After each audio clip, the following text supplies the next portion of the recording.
बऱ्याच ना गोष्टी आता एका तासात नाही दाखवता येत त्यांना. बऱ्याच गोष्टी यात घडत असतात. 1 तास आणि तिकडे 24 तास याचं कंपॅरिझन नाही होऊ शकत. ती फक्त टास्कमध्ये दिसू नका, त्या व्यतिरिक्त दिसा. ते माझ्यासाठी मे बी तो प्रवास माझ्यासाठी अवघड होता. तिथे डोकं लावायचं, तुम्हाला डोकं लावता येत नाही म्हणून तुम्ही स्ट्रेंथ लावता.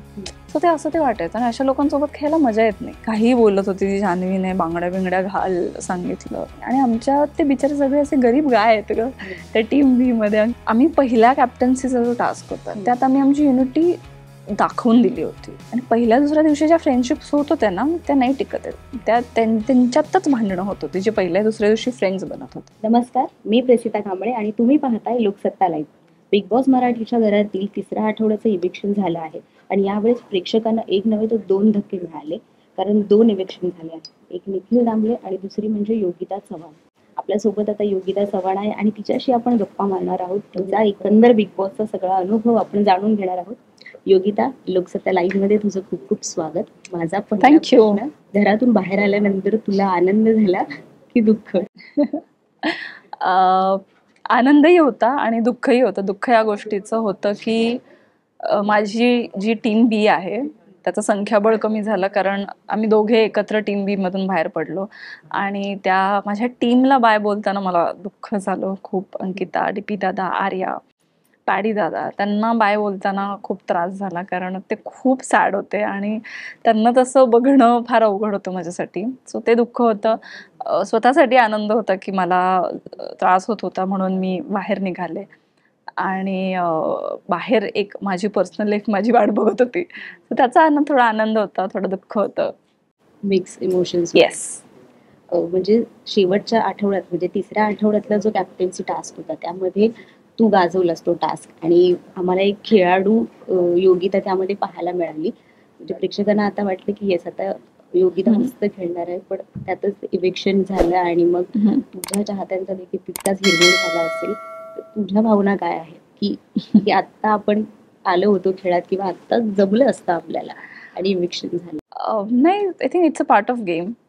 ते होत राहणार. हे एव्हरी वीक तुम्हाला कोणाबद्दल तरी हे वाटणारच आहे. आणि हा मी टास्क छान खेळायचे. मी पहिल्या एपिसोड पासूनच टास्क छान खेळायचे, ते होतं. पण मला रितेश सर तेच बोलायचे की फक्त टास्कमध्ये दिसू नका, त्या व्यतिरिक्त दिसा.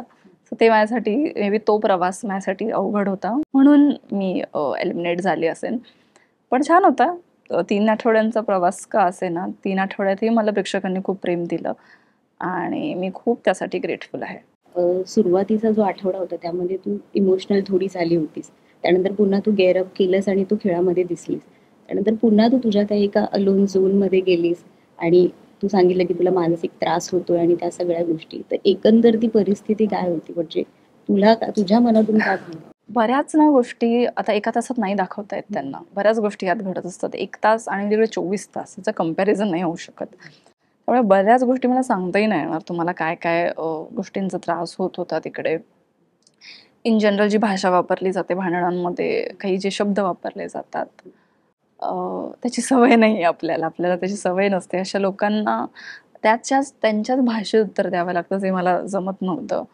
आणि माझ्याबरोबर नाही पण इतरांसोबत बऱ्याच गोष्टी चुकीच्या घडत होत्या आणि ते बघतानाही त्रास व्हायचा. आणि मी होते, माझे फ्रेंड्स होते आतमध्ये, असं नव्हतं. पण होत होता मला त्या काही गोष्टींचा त्रास, जे मला फार नाही एक्सप्लेन करता येणार आता ते.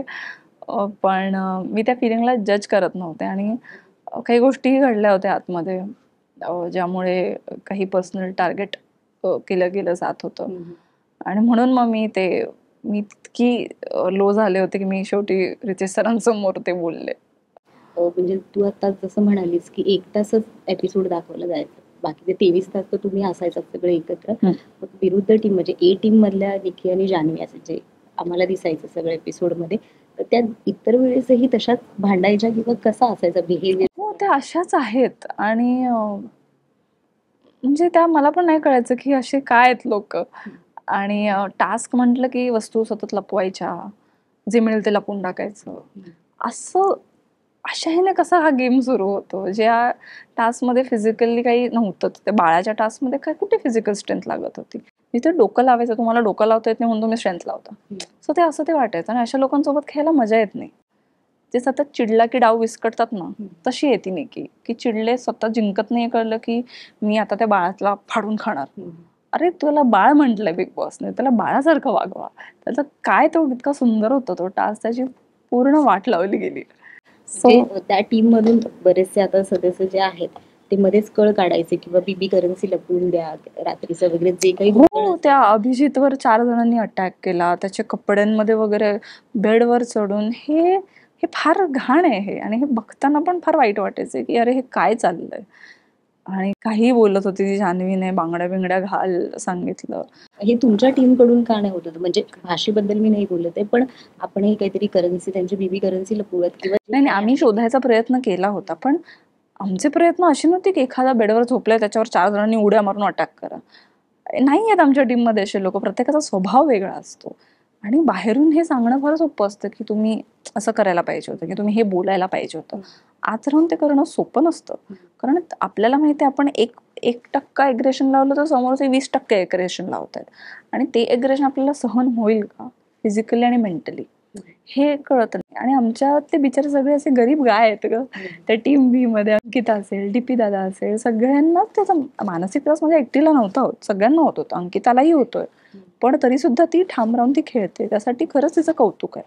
माझ्याकडूनही अपेक्षा होत्या, म्हणजे सगळे बोलायचं मला की तू पण कर प्रयत्न, आणि मी जेन्युअनली करतही होते प्रयत्न, नाही असं नाही. पण एक पॉइंट आला जिथे मला एलिमिनेट केलं गेलं, तर तिथे मी खुश होते का तर की संपतोय हा त्रास आणि पुन्हा आपण बॅक टू लाईफ जाऊ शकतो. त्यामुळे मी खुश होते. फक्त माझ्या फ्रेंड्ससाठी मी थोडीशी डिसअपॉइंटेड होते. तुमच्या टीम बद्दल अनेकदा असं बोललं गेलं की तुमच्याकडे माणसं खूप होती, संख्याबळ होतं, पण तुमची एकजूट नव्हती. मग ते असं का? म्हणजे मतमतांतर आणि या सगळ्या गोष्टी का घडायच्या? जर तुम्हाला एकजूट, तुम्हाला माहिती आहे विरोधी टीमसाठी आपल्याला एकजूट गरजेचं आहे. आम्ही पहिल्या कॅप्टन्सीचा जो टास्क होता त्यात आम्ही आमची युनिटी दाखवून दिली होती. सो असं नाही की युनिटी नव्हती त्या ग्रुपमध्ये, आहे युनिटी, पण प्रत्येकाचं एक वेगळं मत असतं, आणि ते मत ते मांडायचे. तिकडे ब्लाइंडली ट्रस्ट करून सगळे विनाकारण भिडायचे, तसं आमच्या टीममध्ये नव्हतं. सगळ्यांची आपली मतं होती. अभिजितचं आपलं एक मत होतं, अंकिताचं एक होतं, माझं एक होतं, डीपी दादा, पॅडी दादा, सूरज एक वेगळा खेळायचा. सगळ्यांची मतं होती. युनिटी नाही अशातला भाग नाहीये, पण आपण रोज अशा सिच्युएशनचा फेस नाही करत ना, जिथे एकत्र 8 जण जाऊन एका मुद्द्यावर लढतायत, आणि जो मुद्दा ऑलरेडी 4 जण बोलतायत त्यांना थांबवून मीच तो मुद्दा बोलू, ह्यात काय पॉईंट आहे का? नाहीये. सो ते बरंच व्हायचं. आणि आता 3च आठवडे झालेत, आता हळूहळू ते पण थोडेसे त्यांचा गेम अप करतील. हळूहळू त्यांना पण कळले आता काय चुका होत आहेत, तर ते शिकतील हळूहळू. शेवटी जो आत खेळतोय त्यालाच माहिती आहे त्याचा त्रास काय असतो. सुरुवातीच्या आठवड्यात आम्हाला तू, जान्हवी आणि आर्या तुमचं एक इक्वेशन पाहायला मिळालं होतं. तुम्ही एका स्ट्रॅटेजीवर डिस्कस करत होता, त्यानंतर मग तो टास्क आला आणि त्यानंतर सगळंच बिघडलं गेलं. तर ती जर गोष्ट झाली नसती तुमच्यातली, तर तुमचं हे इक्वेशन, तुमचा ट्रायो पुढे कंटिन्यू झाला असता? नसता झाला तो, कारण आमचे विचारच जुळत नाहीत. तो ट्रायो आणि इक्वेजन म्हणजे ती एक बैठक होती 10 मिनिटांची, त्याला मी इक्वेजन म्हणणारच नाही. हार्डली एकदा, आणि तो आय थिंक दुसरा दिवस होता त्यात, घरातला दुसरा दिवस. आणि पहिल्या दुसऱ्या दिवशी ज्या फ्रेंडशिप्स होत होत्या ना, त्या नाही टिकत आहेत. त्या त्यांच्यातच भांडणं होत होती, जे पहिल्या दुसऱ्या दिवशी फ्रेंड्स बनत होते. आणि माझं पहिलं भांडण तर अंकितासोबत झालं होतं, आणि काही एक आठवड्यानंतर अंकिता बरोबरच माझी सगळ्यात क्लोज फ्रेंडशिप अंकितासोबत होती. तर ती फ्रेंडशिप नाही म्हणणार, की तो फक्त एक डिस्कशन होतं. म्हणजे फ्रेंडशिपचा प्रयत्न सुरू झाला होता की आपण तिघी राहू एकमेकींसाठी वगैरे वगैरे. आणि पण जिथे नॉमिनेट करायची वेळ येते तिथे प्रत्येक स्वतःला वाचवायला जातो. आणि त्या दोघी जेव्हा नॉमिनेशनमध्ये मी त्यांना विचारले की आपण निकीला करू, कारण त्या दोघींनाही ती आवडायची नाही. त्या दोघी तिच्या तोंडावर फक्त चांगल्या वागायच्या. आणि जेव्हा मी सांगितलं ते उघड उघड, तेव्हा आर्या गप्प बसली, कारण तिला माहित होतं की मी खरं बोलते. आणि जान्हवी भडकली, कारण तिचं पितळ उघडं पाडलं. सो ते हे तर ते गेममध्ये होत राहतं दर ऑल्टरनेट डे, याचं काही फार हे नाही. पण नसती झाली आमची फ्रेंडशिप कंटिन्यू. आर्याची आणि माझी झाली, कारण ती इव्हेंच्युअली आमचे विचार जुळले थोडेफार. जान्हवीची आणि माझी नाही होऊ शकत कधी आयुष्यात मैत्री, कारण ती ज्या पद्धतीची व्यक्ती आहे, हाय हॅलो फ्रेंडशिप होऊ शकते आमची. मी अशा लोकांसोबत फार म्हणजे घट्ट मैत्री नाही ठेवू शकत, कारण तिने जे काय त्यानंतर जे काय केलंय ना, ते नाही मला आवडलं. तुम्ही एकाच इंडस्ट्री मधून आहात आणि त्यातही तिचा मग हा बिहेवियर बिग बॉस मधला, तो शॉकिंग होता तुझ्यासाठी? खूप शॉकिंग होता, कारण कोणीही, म्हणजे ती इंडस्ट्रीतली आहे म्हणून नाही, पण कोणतीही मुलीने असं वागणं, असे शब्द वापरणं इतरांसाठी, ते शॉकिंगच होतं माझ्यासाठी आणि मला वाटलं नव्हतं की ही अशी असेल. सुरुवातीचं म्हणजे आपण बोलतो की एकमेकांना जाणून घेण्यातच वेळ जातो, तसा पहिला आठवडा गेला. तर या सगळ्या ह्याच्यामध्ये सूरजला सगळे ओळखण्यात किंवा त्याला जाणून घेण्यात सगळे चुकले किंवा कमी पडले असं आपण म्हणू शकतो का? सगळेच म्हणजे एकंदर घरातले? हो, हो. पहिल्या आठवड्यात सगळ्यांना वाटलेलं सूरज कदाचित घराबाहेर एलिमिनेट होईल. पण जेव्हा रितेश सरांकडून कळलं की सूरज बाहेर खूप गाजतोय, त्याचं बिहेवियर, त्याचं टॅलेंट, त्याचा साधा स्वभाव बाहेर लोकांना आवडतोय. तोही फार नाही बोलायचा. त्यामुळे तेव्हा मग लोकं लगेच बदलली आतमध्ये. ती जी ए टीम आहे, मग अचानक त्याच्याबद्दल सॉफ्ट कॉर्नर, सिम्पथी, की तुला दूध हवंय का? मग तुला फूड हवंय का? हे हवंय का? ते हवंय का? त्याचे लाड सुरू केले लोकांनी. पण ते सगळं ते TRPसाठी किंवा फुटेजसाठी असेल कदाचित. की आता हा आहे चर्चेत तर ह्याच्या बरोबर राहा, अशा टाईपचं एक बिहेवियर सुरू झालेलं. टीम बी कायम त्याच्या सपोर्टमध्ये राहिली आणि तो मुलगा खूप चांगला आहे आणि खूप छान जेन्युइनली खेळतो. म्हणजे भाऊच्या धक्क्यावर रितेश सरांनी सुद्धा एक मुद्दा उपस्थित केला होता की सूरजच्या खांद्यावर बंदूक ठेवून तुम्ही खेळू नका, म्हणजे बी टीम मधले सदस्य.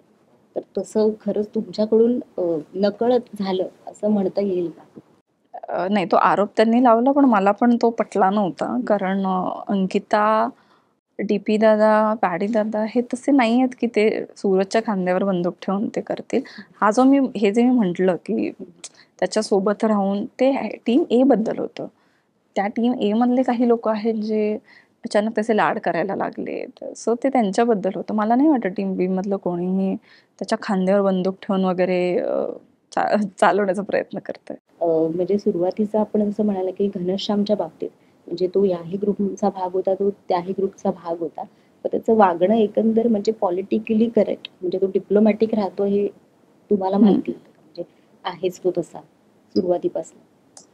डिप्लोमॅटिक नाही, तो खोटं वागायचा.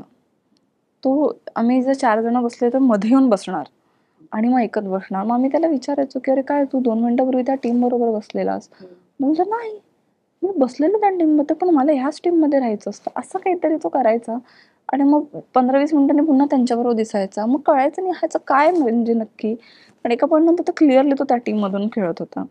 आणि मग डिप्लोमॅटिक हा वर्ड नाही, तो फेक वागतो. त्याचे इमोशन्स फेक वाटतात की अचानक कधीतरी येऊन सेंटी काहीतरी बोलणार. मग ते सगळं खोटं वाटतं. आणखी असं कोण व्यक्ती आहे जो घरात खरं वागलाच नाहीये सुरुवातीपासून, तो खोटाच आहे? खोटा असं नाही म्हणणार मी, पण वैभव म्हणजे मुखवटा घेऊन वावरते. घनश्याम तर एक आहेच. मला तर जान्हवी पण मुखवटा घेऊन वावरते असं वाटतं. पण मग जर ती खरोखर अशी आहे तर मग ते तर जास्त वाईट आहे मी म्हणेन. उलट हा मुखवटा असेल तर बरं आहे. वैभव एक आहे जो नाही, म्हणजे त्याकडून खूप अपेक्षा होत्या लोकांच्या. पण तो नाहीच, म्हणजे तो ते पाठ सोडतच नाहीये त्या लोकांची समहाऊ आणि त्याला वाटतं की तो खूप लॉयल वगैरे वाटतोय बाहेर. लॉयल नाही, तो खूप मूर्ख वाटतोय बाहेर. कारण तो चुकीच्या गोष्टींमध्ये चुकीच्या लोकांची साथ देतोय. अंकिताच्या बाबतीत एक बोललं गेलं होतं रितेश सरांकडून की कॉमेंट्री करणं आणि मैदानात येऊन खेळणे ह्या दोन्ही गोष्टींमध्ये फरक असतो.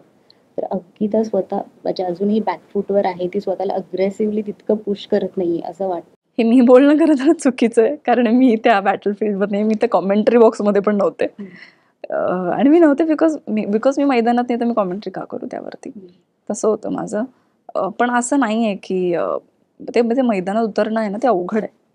कारण मैदानात उतरायचं आहे तर आपल्यासमोर जर एक मोठा बलाढ्य व्यक्ती आहे, तर त्याची इतकी ताकद लावणं हे महत्त्वाचं आहे. आता मी टास्कमध्ये जे केलं, ते मला माहिती आहे मी केल्यानंतर ते अवघड होतं. ते मेंटली, फिजिकली दोन्हीने अवघड असतं. ते इतकं वाटेल इतकं सोपं नाही आहे. आता मला माहिती नाही पुढे काय होईल, काय करेल अंकिता, आणि मी तिला ॲडवाईस करणं बरोबर नाही आहे, कारण मी स्वतः घराबाहेर आली आहे आणि इथे बाहेर बसून मी नाही सांगू शकत की अंकिताने काय केलं पाहिजे.